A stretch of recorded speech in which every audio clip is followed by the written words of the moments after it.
शांति। ओम शांति। ओम शांति।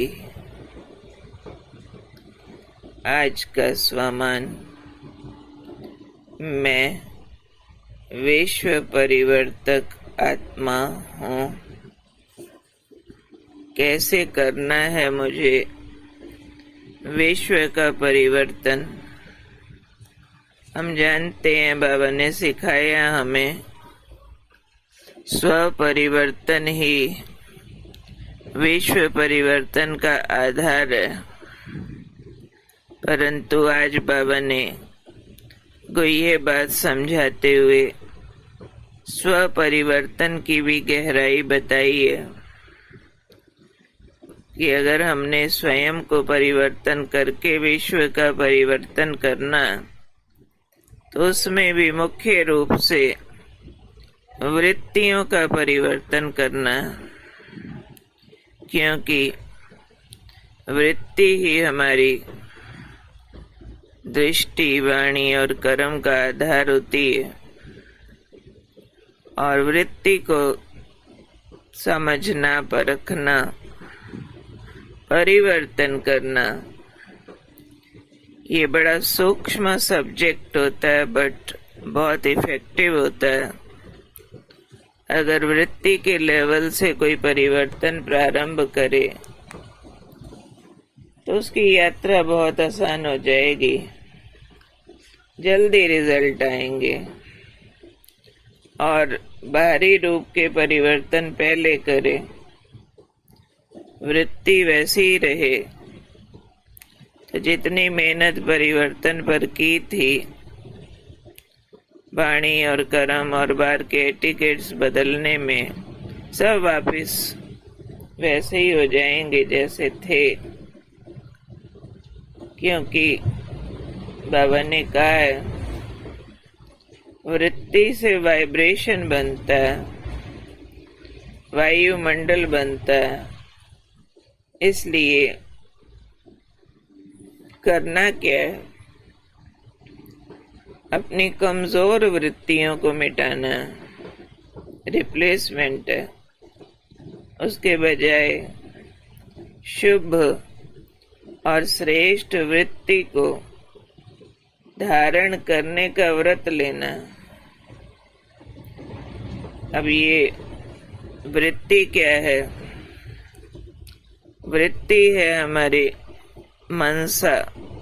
मनसा की भी अति सूक्ष्म अवस्था, हमारे कॉन्शियस माइंड के थॉट्स के पीछे भी कुछ इमोशंस होती हैं।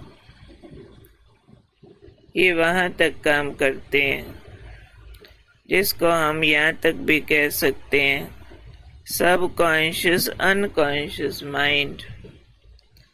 वृत्ति जो शायद कभी कॉन्शियस माइंड के भी कंट्रोल में नहीं होती है, पुराने संस्कारों के कंट्रोल में होती है। इसमें कई पिछले जन्मों की रिकॉर्डिंग्स भी काम करती हैं। पर हम राजयोगी आत्माओं को बाबा ने बहुत तीखी पैनी इंसाइट दी है। हम अंतर्मुखी होना जानते हैं, तो हम अपने संकल्प के पीछे वाली भाव और भावनाएं भी पकड़ना जानते हैं कि इस समय मैं आत्मा जो फलाने के लिए संकल्प करती हूँ कि फलाना इतना खराब है, उसने मेरा जीना मुश्किल किया हुआ है वगैरह। कईयों के ऐसे थॉट्स पर ज्ञान काम नहीं करता। ज्ञान अलग सुनते सुनाते रहते हैं, इस प्रकार के थॉट्स को पकड़े रहते हैं और वर्णन करते रहते हैं। फलाना मेरे दुख का कारण है, फलाना बहुत खराब है, फलाना बहुत अच्छा है। ये वृत्तियों से, संकल्पों में और संकल्प से दृष्टि, वाणी और कर्म में बात आती रहती है। लेकिन जो बाबा के बच्चे ठीक अंतर्मुखी डीप हो जाते हैं डीप रूप से अंतर्मुखी होंगे तो अपनी वृत्ति के पीछे छिपे हुए कमजोरियों के बहुत छोटे छोटे कीड़े भाव और भावना वाले उनको पकड़ लेते हैं और रिप्लेस कर देते हैं कि फलाने की इस कमजोरी को देखने के पीछे वो गलत नहीं, मेरी ईर्ष्या काम कर रही है। वो भले कमजोर है, गलती करता है, लेकिन मेरी अवगुण दृष्टि, मेरी नफरत, मेरा देभान इस प्रकार से मालूम पड़ता है ये मेरा ये वाला अवगुण काम कर रहा है। तो उनको मिटाने का काम राजयोगी आत्मा का है जिसने विश्व परिवर्तन का ठेका लिया। इसलिए बाबा प्रोसेस बता रहे हैं कि जो बच्चे अपनी कमजोर वृत्तियों को मिटाते हैं, रिप्लेसमेंट में शुभ और श्रेष्ठ वृत्ति धारण करने का व्रत ले लेते, डिटरमेंट कि जहां आएगी कमजोर वृत्ति मेरी, ये नहीं ब्लेम करना फलाना वैसा है, फलाना वैसा सोचना भी तो मेरी कमजोरी है ना। बाबा ने कहा हुआ है वैसा है तो पार्ट है, ऐसा है तो उसमें और गुण भी हैं, तुम ना देखो अवगुण। वो शिक्षा भूल जाती है तो कहेंगे मेरी कमजोरी है। तो हमने अपनी कमजोर वृत्ति को मिटाना, उसके बजाय शुभ और श्रेष्ठ वृत्ति, मतलब हर बात में हर एक के लिए भला सोचना, और श्रेष्ठ वृत्ति अच्छे से अच्छा बाबा जैसा सोचना, अपने सूक्ष्म अति सूक्ष्म संकल्प के पीछे वाली भावना में भी श्रेष्ठ उच्च ज्ञान डाल देना। ऐसे जब हम वृत्तियों का परिवर्तन करेंगे तब बाबा ने कहा दृष्टि बदलेगी। दृष्टि में क्या होगा? श्रेष्ठ सृष्टि नजर आएगी। हरा चश्मा पहनने वाले को सब हरा दिखता, लाल पहनने वाले को लाल दिखता। ऐसे ही शुभ और श्रेष्ठ वृत्ति धारण करने वाले को सृष्टि श्रेष्ठ नजर आती है। देखो कितना अपना भला हो जाता है इस बात से। बुरी सृष्टि नजर आने में कितनी तकलीफ है, और सृष्टि अगर कैसी भी है मुझे श्रेष्ठ दिख रही है तो मैं ही कितने आनंद में हूँ, भला तो अपना ही हो रहा। तो बाबा ने और आगे समझाया कि वृत्ति से दृष्टि, वाणी और कृति का भी कनेक्शन है। कोई भी अच्छी बुरी बात पहले वृत्ति में धारण होती है, फिर वैसी दृष्टि बनती है, उसी स्टैंडर्ड से वाणी और कर्म में आती है। भले कईयों को एटिकेट्स अनुसार वर्ड्स अपने अंदर की भावनाओं से डिफरेंट बोलने आते हों तो भी वृत्ति का इफेक्ट वाणी पर मालूम पड़ता है। वैसा ही कर्म होता है। तो वृत्ति श्रेष्ठ होना मीन्स वाणी और कर्म श्रेष्ठ होना। वृत्ति से अभी पहले भी बात की, वाइब्रेशन बनता है। वाइब्रेशन का कारण दृष्टि, वाणी, कर्म कम में, इन सब के पीछे वाली वृत्ति है कि आपके बोलने के पीछे भाव क्या, कर्म के पीछे भाव क्या, उसी से वाइब्रेशन है। आपकी ऊर्जा चारों ओर फैलती है और वायुमंडल बनता है, और वायुमंडल ही विश्व का निर्माण करता है। तो इसलिए श्रेष्ठ वृत्ति का व्रत धारण करके हमने विश्व परिवर्तक बनना है। तो ये वृत्तियां कमाल करती हैं। जो कल भी फरिश्ता स्वरूप की बात चल रही थी, मन का ट्रस्टी। तो मन का ट्रस्टी जो होगा वो मन में व्यर्थ भाव धारण नहीं करेगा। मन का ट्रस्टी मन में उन्हीं संकल्पों को, भावनाओं को स्थान देगा जो बाबा को पसंद है। उसे याद रहेगा मेरी जगह यहाँ बाबा होते तो। कल के वरदान में जो देवभान के अंश का त्याग था वो परसों हमने ट्रस्टी में लिया था। कल जो फरिश्ता स्वरूप के ट्रस्टीपन में मन के ट्रस्टी की बात थी, उसकी और सूक्ष्म गहराई आज बाबा ने समझा दी है। वृत्ति परिवर्तन। आज फिर हमने अपने फरिश्ता स्वरूप के ट्रस्टी के गुण में लेना धन का ट्रस्टी। ओवरऑल ट्रस्टी माना मेरा नहीं है, किसी और का काम करता। मेरे को तेरा, बाबा को उसने अपना मालिक बनाया हुआ है, ऐसा सब कुछ तेरा यूज करता हूँ मैं।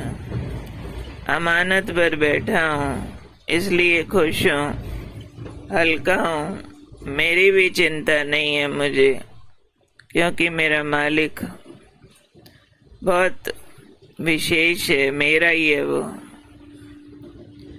मेरे लिए सोचता है, मेरे सब काम करता है। तो न्यारापन। धन के ट्रस्टीपन की तो बाबा की पढ़ाई में लंबी चौड़ी दास्तान है, क्योंकि धन का मेरापन 100 पाप कराता है, अनेकों बोझ पैदा करता है, इनसिक्योर फीलिंग्स, फियर्स, अनसर्टेनिटी, और उसके साथ कर्मों में कई प्रकार की मैल के बोझ। धन के साथ जुड़ा लोभ वृत्ति का भी बोझ, और मिले असंतुष्टि का बोझ और मानशान का बोझ। तो आज बाबा ने कहा खाली हो जाओ। गृहस्थी है तो धन का बोझ है, ट्रस्टी है तो है ही तेरा, तो उसमें न डर और खतरा है हमें कि मेरी पालना कैसे होगी। जो तेरा कर देता है भगवान उसका जिम्मेवार हो जाता है। तो बाबा के महावाक्य सुनते हैं, उस अनुसार आज हम धन के तेरेपन का पाठ ठीक से अपने को पढ़ाएंगे और उस पाठ को हम ठीक से अभ्यास में लाएंगे। 13/12/89 की अव्यक्त मुरली का महावाक्य चाहे समर्पित हो चाहे प्रवृत्ति में हो, लेकिन बाप के डायरेक्शन से चल रहे हो। प्रवृत्ति वाले क्या कहेंगे? अपना कमाया हुआ खाते हो व बाप का खाते हो? क्या कहेंगे? सभी अपनी कमाई खाते हैं, दिन रात मेहनत करते हैं, कमाने जाते हैं, क्या कहेंगे? बाबा ने कहा अपना कमाया खाते हो व बाप का खाते हो। बाप का खाते हो ना, क्योंकि अपना सब कुछ बाप को दे दिया तो बाप का ही हुआ ना। चाहे कमाते भी हो, लेकिन कमाया हुआ धन बाप के हवाले करते हो या अपने काम में लगाते हो? क्या कहेंगे सभी? यूं ही नहीं बोल देना, मन में सोचना कि कमाया हुआ धन बाप के हवाले करते हो या अपने काम में लगाते हो। ट्रस्टी हो ना, ट्रस्टी का अपना कुछ नहीं रहता। गृहस्थी में अपनापन होता है, ट्रस्टी अर्थात सब बाप का है। अपने हाथ से खाना बनाते हो तो भी समझते हो ना ब्रह्मा भोजन खा रहे हैं। पहले भोग किसको लगाते हो? बाप को अर्पण करते हो ना। अर्पण करना अर्थात बाप का खाना, तो ब्रह्मा भोजन खाते हो। चाहे बच्चों के अर्थ भी लगाते हो धन को, वह भी डायरेक्शन अनुसार लगाते हो ना, मन मर्जी से तो नहीं लगाते। जैसे समर्पित बहनें या भाई भिन्न भिन्न कार्य में तन मन भी लगाते, धन भी लगाते, ऐसे प्रवृत्ति में रहने वाले भी चाहे तन लगाते चाहे धन लगाते, बाप की श्रीमत प्रमाण ही अमानत समझ कार्य में लगाते हो। ऐसे करते हो ना, अमानत में खयानत अथवा मनमत तो नहीं मिलाते हो ना। तो परमात्मा पालना सब ब्राह्मण आत्माओं को मिल रही है, सुना।